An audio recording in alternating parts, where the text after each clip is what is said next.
नमस्कार. टाइम्स डिजिटलमध्ये आपले स्वागत आहे. कोकणातील सर्वाधिक खपाचे दैनिक रत्नागिरी टाइम्सचे टाइम्स डिजिटल आपल्यासाठी ताज्या बातम्यांचे वार्तापत्र सादर करीत आहे. आजच्या ठळक बातम्या. बिहारमध्ये बिगर भाजप सरकार, नितीश यांचा खेळा. बिहार विजयाचा मुंबईत भाजपाकडून जल्लोष. स्थानिक स्वराज्य संस्थांच्या निवडणुकांमध्ये महायुती विस्कळीत. जगप्रसिद्ध शिल्पकार राम सुतार यांना महाराष्ट्र भूषण पुरस्कार प्रदान. हिवाळी अधिवेशनाची तयारी अंतिम टप्प्यात. बिहार विधानसभा निवडणुकीत भाजप जनता दल संयुक्त या महायुतीने महाविजय मिळवला. अपेक्षेप्रमाणे भाजपची सर्वात सरस कामगिरी ठरली. भाजप बिग ब्रदर म्हणून समोर आलाय. नितीश कुमार हेच निवडणुकीपूर्वी मुख्यमंत्री असतील असा सूर भाजपचा होता, पण आता जास्त जागा मिळाल्याने हा सूर बदलला आहे. 243 पैकी 202 जागा महायुतीला मिळाल्याने सुनामी आली. महाआघाडीला 35 जागा कशातरी टिकवता आल्या. एमने 5 जागांवर विजय मिळवला. राष्ट्रीय जनता दलाची खराब कामगिरी ठरली. नितीश कुमार यांना 10व्यांदा मुख्यमंत्री व्हायचंय, पण भाजपने यापूर्वीही नितीश कुमार यांना पलटू चाचा असे म्हटले आहे.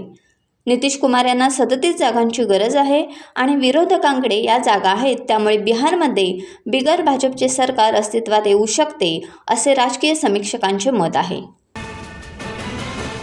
बिहार विधानसभा निवडणुकीत भारतीय जनता पार्टीने मिळवलेल्या अभूतपूर्व यशाबद्दल मुंबईत भारतीय जनता पार्टीच्या वतीने जल्लोष करण्यात आला. प्रदेशाध्यक्ष रवींद्र चव्हाण यांनी हा विजय पंतप्रधान नरेंद्र मोदी यांच्या दूरदृष्टीचा असल्याचे म्हटले आहे. बिहारच्या विजयानंतर मुंबईतील भाजपाच्या कार्यकर्त्यांनी ठिकठिकाणी हा जल्लोष साजरा केला. नरेंद्र मोदी आगे बढ़ो, हम तुम्हारे साथ है अशा घोषणांनी मुंबईत दणाणून गेली.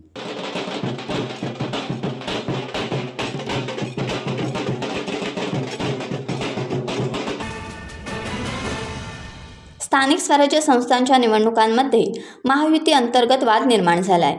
बऱ्याच ठिकाणी एकनाथ शिंदे यांच्या शिवसेनेने वेगळी भूमिका घेतली आहे. त्याचा परिणाम पुढच्या निवडणुकांवर होऊ शकतो. पालघरमध्ये शिवसेना शिंदे गटाने भाजपला धक्का दिलाय. उरणमध्ये भाजप हा स्वबळावर, महाडमध्ये भाजप व राष्ट्रवादी, डहाणू नगर परिषद राष्ट्रवादीने शिंदे गट आणि अजित पवार गटाशी हातमिळवणी केली आहे. अनेक नगरपालिकांमध्ये भाजप आणि शिवसेना शिंदे यांच्यात फारकत दिसून येते. त्यामुळे शिवसेना नेते व मंत्री संजय शिरसाट यांच्या निवासस्थानी गोपनीय बैठक झाली. भविष्यात स्वतःची शक्ती वाढवण्यासाठी शिंदे गट स्वबळावर लढण्याच्या तयारीत आहे.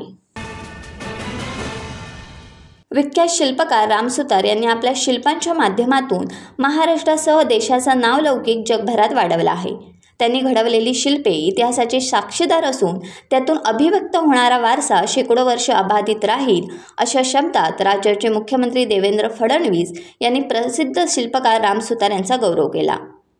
श्री सुतार यांना राज्य सरकारचा सर्वोच्च नागरी सन्मान असणारा महाराष्ट्र भूषण पुरस्कार 2024 मुख्यमंत्री फडणवीस यांच्या हस्ते प्रदान करण्यात आला.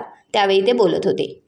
नोएडा उत्तर प्रदेश येथील श्री सुतार यांच्या निवासस्थानी झालेल्या या अनौपचारिक कार्यक्रमास उपमुख्यमंत्री एकनाथ शिंदे, उपमुख्यमंत्री अजित पवार, सांस्कृतिक कार्यमंत्री आशिष शेलार, खासदार महेश शर्मा, महावितरणचे व्यवस्थापकीय संचालक लोकेश चंद्रा, महाराष्ट्र सदनाच्या निवासी आयुक्त व सचिव आर विमला, सांस्कृतिक कार्य संचालनालयाचे संचालक बिभीषण चौरे, अनिल सुतार आदी उपस्थित होते.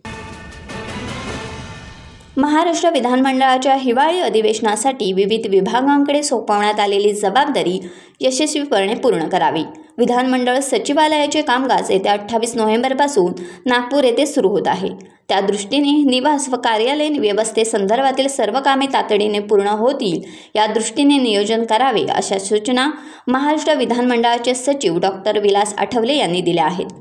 विधानभवन येथे महाराष्ट्र विधानमंडळाच्या अधिवेशनासंदर्भातील व्यवस्थेचा आढावा विधानमंडळ सचिव डॉक्टर विलास आठवले व शिवदर्शन साठे यांच्या प्रमुख उपस्थितीत घेण्यात आला. त्या प्रसंगी मार्गदर्शन करताना श्री आठवले बोलत होते. टाइम्स डिजिटलला लाईक करा, सबस्क्राईब करा, शेअर करा आणि बेल आयकॉन दाबायला विसरू नका. पाहत रहा टाइम्स डिजिटल.